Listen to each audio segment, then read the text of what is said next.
You're listening to the Angela Henderson Online Business Show, episode 368. Hey there, you amazing human, and welcome to the Angela Henderson Online Business Show, the podcast that is designed for female entrepreneurs who want to make more money in a way that is in alignment for them. If you're looking for practical advice, proven strategies, and expert insights to help you navigate the challenges of growing your business, then you've come to the right place. Welcome, my friend. I am your host, Angela Henderson, a proud Canadian living in beautiful Australia, and I'm a business coach, consultant, and strategist who has helped thousands of women around the world build successful businesses. Through solo episodes and interviews with successful business owners, industry experts, and thought leaders, you'll get insider insights into what it takes to succeed in today's digital age. Whether you're struggling to scale your business, looking for ways to boost your productivity, or seeking ways to overcome the challenges of being an entrepreneur, this show has everything you need to succeed and more. So subscribe, pop your headphones on, and get ready to creating the business and life you deserve today by allowing the Angela Henderson Online Business Show help you create a winning strategy, develop the right mindset, and build lasting wealth. Hey, you amazing human, and welcome back to another podcast episode. Today's going to be awesome because we're chatting with my guest, Laetitia, on making sales with ease using intuitive selling versus traditional selling. And I'm really excited about this because the world is changing with selling. People are buying differently. So today we will explore how intuitive selling empowers you as the business owner to connect with your clients on a deeper level and close deals more naturally without the high pressure of traditional sales tactics. Amen to that. We're also going to uncover the key differences between intuitive and traditional selling and why so many are turning to more empathetic and instinct-driven approaches in their sales strategy, right? Again, the world is buying differently. So Laetitia is a renowned expert in intuitive selling who will share her own insights and experiences in transforming sales processes to be more aligned with today's consumers' expectations. We also dive into how you can harness your intuition to enhance client relationships, drive success in your business, and so much more. So grab that cup of coffee, pour that glass of wine, sit back, and get ready for an amazing episode with Laetitia and I. Hey, welcome to the show, Laetitia. How are you today? I am really good. Thank you so much for having me, Angela. Oh my goodness, I'm super excited to have you here today. I know today is actually a fun day because we're doing a podcast swap. You're on mine, I'm on yours before you head off to France and before I head off to Canada in just a few weeks. So I'm so glad that we're able to make this come together. Now, today we're chatting about intuitive selling versus traditional selling. And, before we kind of jump into this, I always like the listeners to get to know a little bit about you and what you get up to. So tell us in a really brief overview, what do you do business-wise on a daily basis? Thank you for asking. So I am Laetitia Andrac. I am a business doula. So I carved this name for my work, which is holding sacred space for women business owners to birth the next stage of growth in their business, the next leadership way of leading their team, way of stepping into their sacred CEO. And I pivoted to do this business full-time 3 years ago. Before that, I have 16 years of experience in strategy consulting and being a general manager in big firm globally. So yes, I am a business owner since 2021. Oh my goodness, it's so fun. And I know, like I said, you live and breathe strategy, but you're also like me. We do tap into the spiritual side. We do tap into our intuitive side. And that's why it's really exciting to have you on today, because so often we are taught a particular way. Everything must look like this. There must be blueprints. There must be steps. But the reality of it is we must follow what lights us up. We must follow what is in alignment for us, because if not, it's a shit show and things energetically are already thrown off. So I'm glad that you're here today to be able to share a little bit more about the intuitive selling process, which starts me with my first question, because there could be people out there going, well, what's the difference? So in order to bring us all on the same page for this particular episode, can you please describe what is intuitive selling? What does that mean? And how does it differ from traditional sales methods?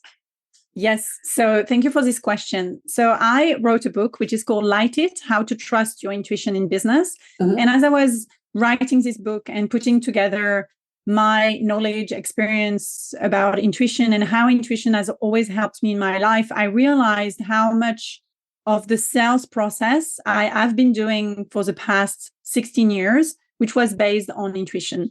And It was in contradiction with the way I was trained when I was leading big firm, big team, big projects, of selling in a way more scripted way. And this is the main difference between intuitive selling and traditional way of selling. If you go through the traditional way of selling, they tell you that selling is a funnel, which is a triangle, which is pointy, and it's you go through the awareness and then you build a desire and then you convert, and it's the end of the funnel. And you follow this step, this step, this step. You tell them this and this and this and that, and then boom, chigging, you make money. And that's a way that I have never done. My best clients when I was in big consulting firm or when I was in a general manager in Telstra in innovation, big data, and strategy, were always clients that would come back and come back again. And I would always nurture them and trust my intuition about the one that I wanted to keep working with on their project. And that's when I started realizing that I had something quite unique to teach in the selling space. And I started having clients asking me, can you teach us this way of selling where it feels very content-based, it feels so easeful and flowy?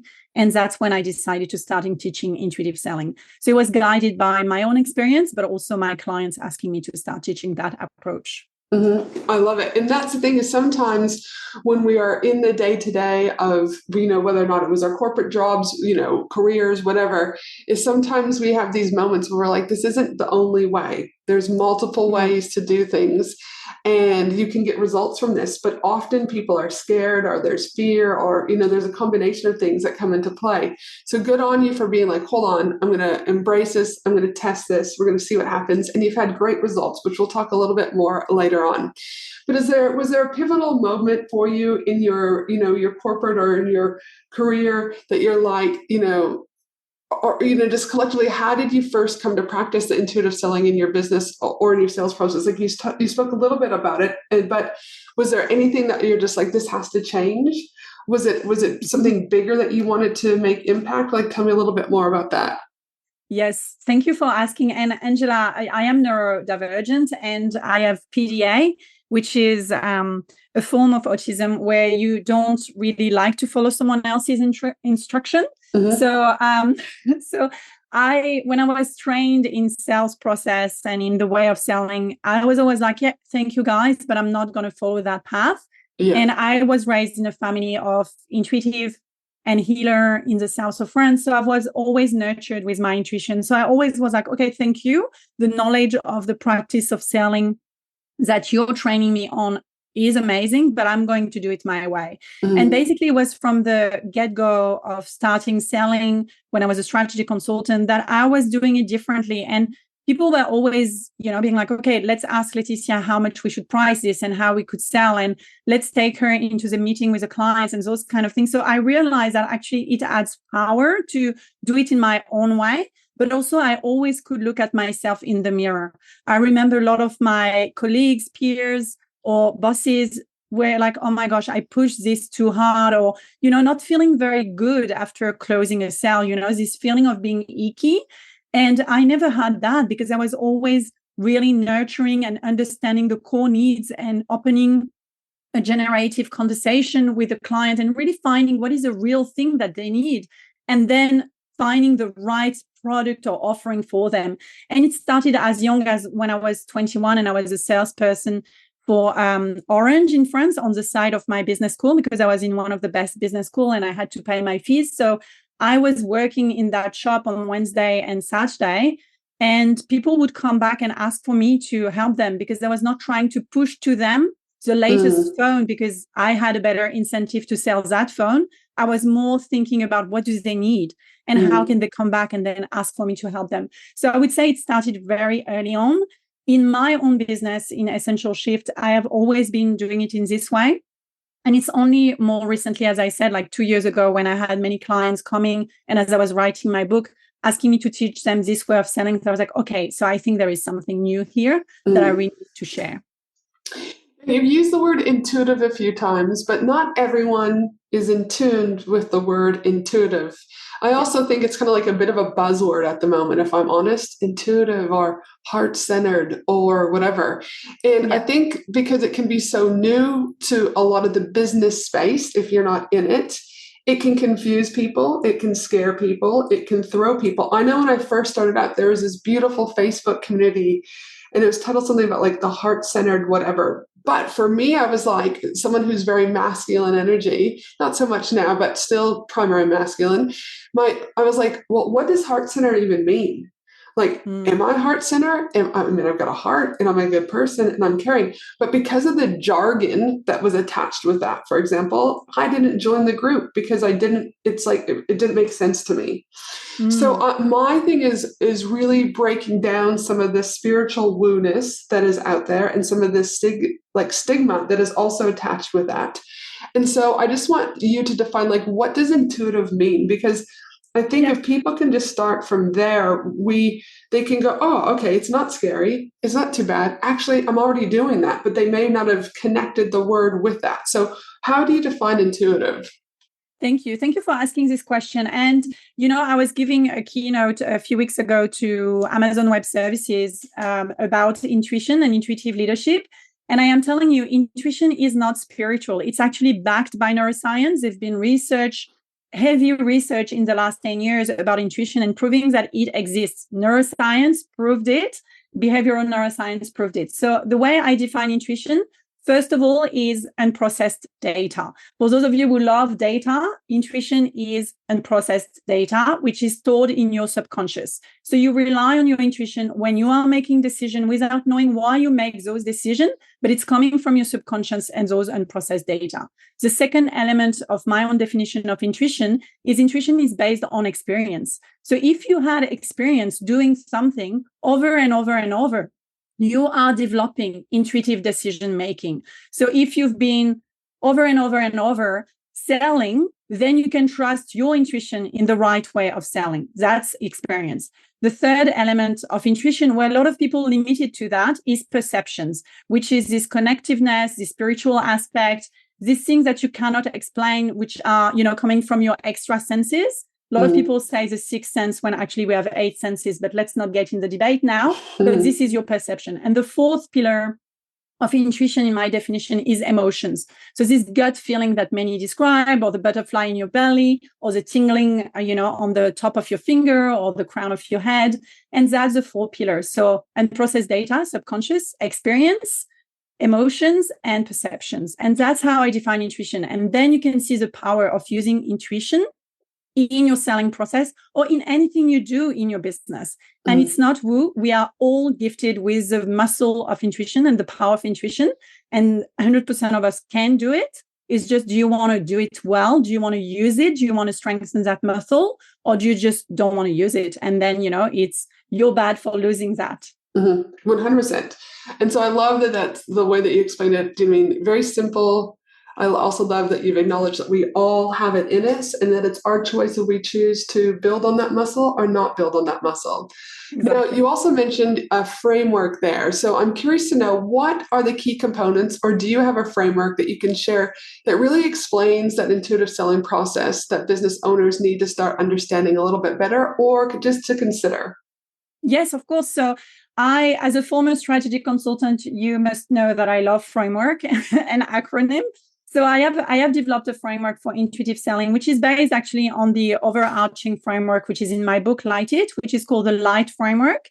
So the L of the intuitive selling process, the L is for lean in, which is building awareness. So you build awareness about your audience, you start building awareness about your brand. This is a traditional first step of any funnel, and we start there. Then we have the I for illumination, which is where you start building illumination towards what you're selling, building the desire for your audience to get what you're selling and all of that. But you're not yet making a sales. You're just building upon that. Then you have the G, which is gathering. And that's where you gather your first sales. I said your first sales because actually the gathering process is the first step of selling. And this is where a lot of traditional funnel are triangular and finish then, whereas my own framework is circular and cyclical. So then you move to the H of the framework, which is all about honoring. And that's when you honor those who bought from you and you build this loyalty and you really care about those who bought from you. You're not just focusing on bringing new people, and that's why it's cyclical in a circle. You go to the H, which is really honoring them and looking after them and making their experience a best-in-class experience. And then you go to the T, which is transform, which is you transform all of those amazing humans that have bought your product, your service, or I subscribe to your software. I help a lot of tech startups. You transform them into salesperson for you because they are becoming advocate for your brand. And as you can see, this is a cycle. This is circular because you can go back then and build awareness with more people working with you on your mission, on your product, on your services. So this is a circle, the light circle, which grow and grow and grow. So LIGHT. I love that because, again, I do think so I do think, no, I know, I would say, and again, that's it. That's what I feel, and that's what I see in the world that we're in right now. And I say this over and over on this podcast, is that there's a disconnect in society at the moment. And from a selling point of view, it is so important, in my opinion, that we are making stronger connections, that we're getting to know the people, that, as you said, that we're honoring them, because it isn't a you should be doing this. It's a must now, I believe. I believe that the way things have worked, but the way the world is churning is that people I really strongly invite you to start looking at how you can start doing this way of selling, because people, I think also their own intuition, energy, if you look from, and I won't go too much into the energy and everything that's changing, do you know what I mean, from an energetic perspective, but things are changing. And I think people's intuition is getting smarter. And I do believe that more people are exercising that muscle that you talk about, and that they're getting more curious about who they work with. They're asking more questions, and they're seeing through the old traditional ways, right? The reactive buyer, countdown timers, and that can work for some people 100%. But the other people that are flexing this muscle really want to feel seen, really want to feel connected, really want to know that you're leading with value. And one of the things that I always say is, look at the lifetime value of a client. And do they keep buying from you, or do they only buy from you once? Yes. And in my experience, most of my clients on average stay with me for about 2.5 years, not because I haven't promised and executed what I said, but I actually finish phase 1, we go to phase 2, but they also feel seen, they also feel heard, they also feel connected, right?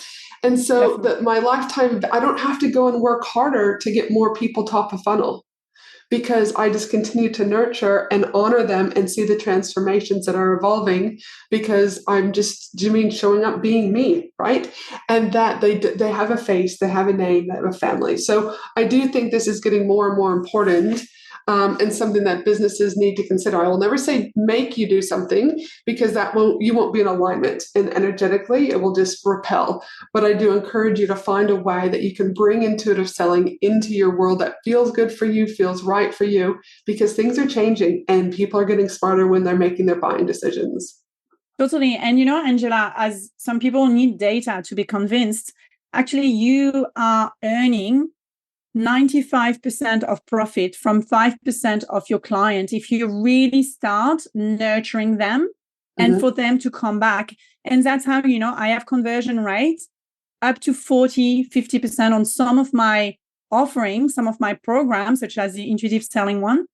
Why is that? Because people have known me, they've worked with me on another dynamic, and then they're like, okay, I want to learn this. And they know that I care about them. And I think, as you said, they are more and more intuitive based, those decisions, and the buyer are more and more sophisticated and they know and all of that. But it's also because there are so many traditional way of selling which are focusing only on bringing you leads, bringing cash through the door, convert. But then this is ending. Whereas if you really go through the cycle and you start really honoring and transforming all of those beautiful people into advocate for your brand, we know now that 85% of people trust someone else over an ad. So you trust someone, recommendation about someone else, rather than when you see an ad. So it's really about starting to really honing onto the people that are part of your community rather than going and hunting. It's like moving from the hunter to the farmer. 100%. And one of the ways, I don't know if you've read this book or not, but it's my favorite book. I actually pick it up a few times a year. He is my favorite author. You came on my podcast, good old Bob Berg, who has written the book called The Go-Giver. And they really flip, again, the traditional sales process on their head. And what they talk about it primarily in the book, and I've mentioned this before, but I will mention again, is the 5 laws of stratospheric success. And they talk about the first law, which is the law of value. Your true worth is determined by how much more you give in value than you take in payment. Then they talk about the second law, which is the law of compensation. Your income is determined by how many people you serve and how well you serve them. The third law is the law of influence. Your influence is determined by how abundantly you place other people's interests first. Then he talks about the fourth law, which is the law of authenticity. The most valuable gift you have to offer is yourself. And the fifth law is the law of receptivity. The key to effective giving is to stay open to receiving. And so I read this book years and years and years ago, and this has been always one of my philosophies. I say no to more people than I do yes. I am very much about leading with love and value.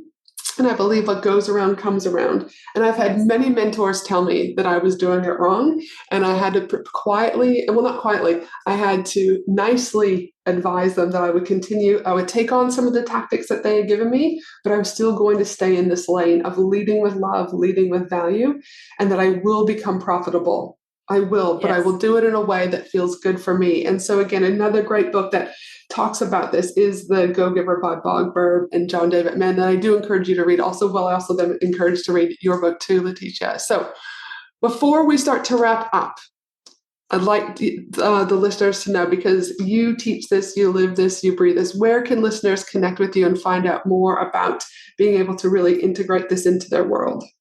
Oh, thank you so much, Angela. And I've written down the title of the book because I hadn't heard about this author and this book. So thank you so much for sharing that. And the 5 laws are really aligned with my way of teaching. So I'm very excited to dive into this book. I'm a big bookworm, so always love a book recommendation.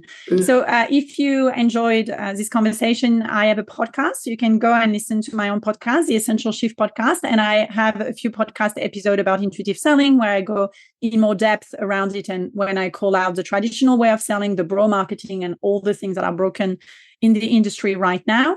With my French accent. So you can go and listen to that. Otherwise, you can follow me on Instagram at essential.shift, or you can find me on LinkedIn, Laetitia Andrac. I love LinkedIn. And you can get my book as well, Light It, How to Trust Your Intuition and Build a Thriving Business, which is available anywhere, or you can even listen to it on audiobook, or you can get it on Spotify Premium if you have the subscription. It's free now. So yeah, go ahead and listen to all of this. Thank you. I love it. Now, I have one final question that I always like to ask my guests, and which is, looking back on your business journey, what do you know now that you wish you knew when you first started out in business? Ooh, I love this question. Thank you, Angela. So the things that I wish I knew is start a podcast earlier. So it took me so long to start a podcast. I was really afraid of judgment with my own accent. And I was afraid about the technology, the tech stuff, which is just an excuse, right? It's not that hard to record a podcast. So I wish I had started a podcast way earlier. I had the idea of starting a podcast 7 years ago when I started my first tech startup on the side of my full-time job as a general manager. And I wish I had started then, because I really love this medium. The podcasting.